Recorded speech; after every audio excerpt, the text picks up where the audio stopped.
Hi Hero Factory! I hope you're having a good time so far. I'm so glad you came to church today. You might not know me. My name's Kim and I go to church at the Penrith campus.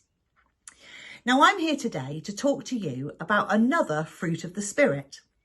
And that fruit of the Spirit is peace. We're going to be having a look at a story in the Bible where Jesus has been preaching to lots and lots of people. And he asked the disciples to take him across the lake in a boat.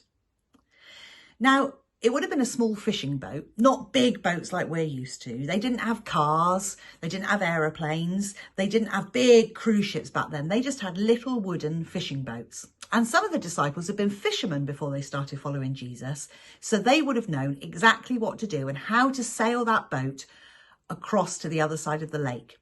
But while they're doing it, something goes horribly wrong. We're going to look at the story in Mark chapter 4, and it's verses 35 to 41. So I'll just read it to you. As evening came, Jesus said to his disciples, "Let's cross to the other side of the lake." So they took Jesus in the boat and started out, leaving the crowds behind, although some other boats followed. But soon a fierce storm came up. High waves were breaking into the boat and it began to fill with water. Jesus was sleeping at the back of the boat with his head on a cushion. The disciples woke him up shouting, "Teacher, don't you care that we're going to drown?" When Jesus woke up, he rebuked the wind and said to the waves, "Silence, be still." Suddenly the wind stopped and there was a great calm. Then he asked them, "Why are you so afraid? Do you still have no faith?"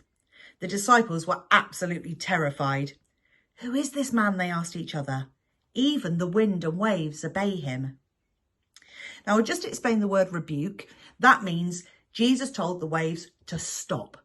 Can you imagine that? Let's have a little think about the storm.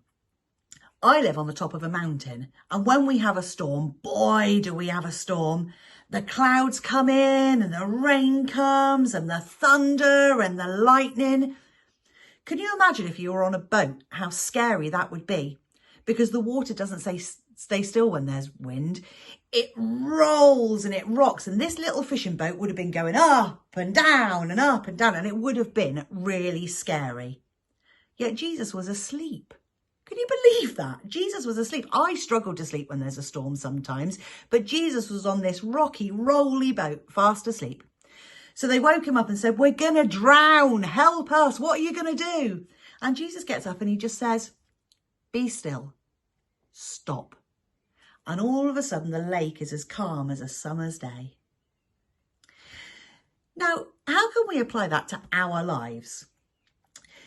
I don't think many of us are going to be in fishing boats on the lake in a storm, but we do experience storms in our lives, don't we? I mean, is there a time when everything just feels so crazy? You've got so much to do and there's people telling you this and people telling you that and your teacher telling you one thing and mum and dad telling you the other thing, and it all just feels a bit crazy in your brain. That's the type of storms that we go through now. Now, if Jesus can stop the wind and the waves, surely he can stop the panic and the storm in our lives. In Psalm 46:10, it just says, "Be still and know that I am God." And in John 15:27, Jesus, before he goes to the cross, says, "I am leaving you with a gift, peace of mind and heart, and the peace I give is a gift the world cannot give. So don't be troubled or afraid." Peace in our lives doesn't mean that the storm doesn't happen. It doesn't mean that all of those crazy things aren't going to come into your mind and all of those things aren't going to happen around you. But how we handle it is completely different to somebody who doesn't know Jesus. Because if we just give our troubles to God and we say, "Please help us. This is a storm that is raging on around me and I need some peace," we can find that peace just drops into our hearts and into our minds, and we can start to see things a little bit more clearly. When we ask God for peace, perhaps we might be able to see how we can do these bits of homework. how we can go to school without being panicked and scared. So let's learn to pray to God for peace when we need it.